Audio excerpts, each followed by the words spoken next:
এই জন্য আমাদের যখন বিপদ আসবে ধৈর্য ধারণ করব, ধৈর্য নিয়ে নামাজ পড়ব, আর আল্লাহরে বলবো অশান্তির মধ্যে থাকবো না। আল্লাহ রাব্বুল আলামিন অবশ্যই আমাদেরকে আমাদের জন্য শান্তির বাড়ি দ্বারা বর্ষণ করবে। সুবহানাল্লাহ বলেন।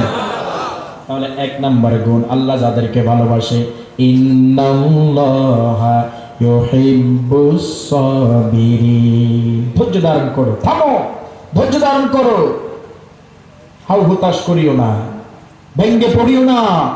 একদিন তোমার সেই সুযোগ আসবে, সেই শান্তি আসবে, একদিন স্বভাব আসবে, অভাব অনটন অশান্তি দূর হয়ে যাবে। ঠিক না বলে?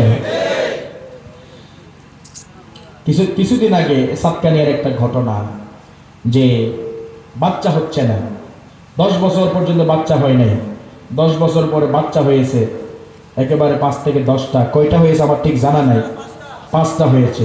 তার মানে ধৈর্য ধারণ করলে দান করে দেয় কে? কথা বলেন না কে? আর অনেকে তো আবার বাবার কাছে গিয়ে বাচ্চা চায়, আছে না?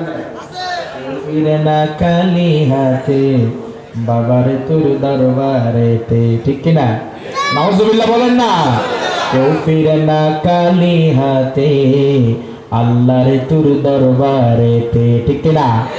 ছেলে দেখে মেয়ে দেখে কাউকে আগে দে, কাউকে পরে দে, কাউকে আবার দেই না পরীক্ষা কার। ইয়াহাবু লিমান ইয়াশাউ ইনাসা ওয়া ইয়াহাবু লিমান ইয়াশাউ যুকুর। জোরে বল আল্লাহু আকবার। কাউকে ছেলে দে, কাউকে মেয়ে দে, কাউকে কিছু দেয় না। পরীক্ষা করেন কে?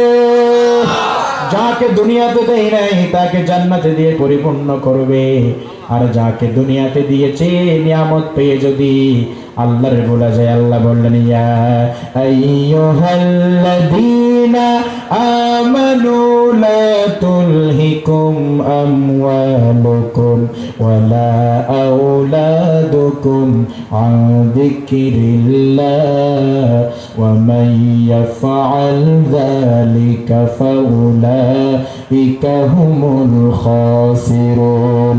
জোরে বলুন আল্লাহু আকবার। আমি আল্লাহ যাদেরকে সম্পদ দিলাম, সন্তান সন্ততি দিলাম, ও ঈমানদারেরা, তোমরা যদি সন্তান পেয়ে ধন দৌলত পেয়ে আল্লাহরে ভুলে যাও, তাহলে আল্লাহ বললেন তোমরা ক্ষতিগ্রস্ত হয়ে যাবা। ঠিক কিনা বলেন?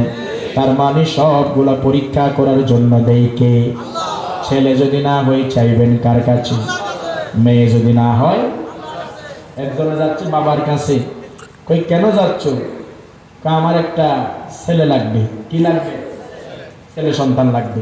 কই তুমি যে বাবার কাছে যাচ্ছ তার 11টি মাইয়া, কয়টি? একটাও ছেলে নেই। তো যেই বাবা নিজে ছেলের বাপ হবে, এই বাবার ক্ষমতা নাই, সে অন্যকে ছেলে দিতে পারবে। নাউজুবিল্লাহ। কথা বলেন না নাউজুবিল্লাহ। চাইবেন কার কাছে? ধৈর্য এবং নামাজ দিয়ে আল্লাহর কাছে চাইবেন, আল্লাহ আপনাদের চাহিদা পূরণ করবে ইনশাআল্লাহ। বলেন টুডে টুমরো ইনশাআল্লাহ শান্তির বাড়ি দ্বারা বর্ষণ হবে। ঠিক কিনা? মানুষগুলো কল্পনাও করে নাই এমন একটি পরিবেশ আসবে। ঠিক কিনা বলেন না? ওই দিন সকালবেলা আমরা জানি নাই, কিন্তু আগের রাতে অনেক আল্লাহওয়ালা নামাজ পড়ে চোখের পানি ফেলেছে, পীরদের চোখের পানি পড়েছে, মুরিদের চোখের পানি পড়েছে, মাদ্রাসায় কোরআন খতম হয়েছে, আর যারা পালিয়েছে তারা দুপুরে রান্না করেছে। আল্লাহ বলেছে রান্না করার টাইম নাই, ধৈর্যশীলদের পথ সহজ করে দেওয়ার সময় এসেছে। এটা হচ্ছে আল্লাহর খেলা। ঠিক কিনা বলে? ধৈর্য ধারণ করে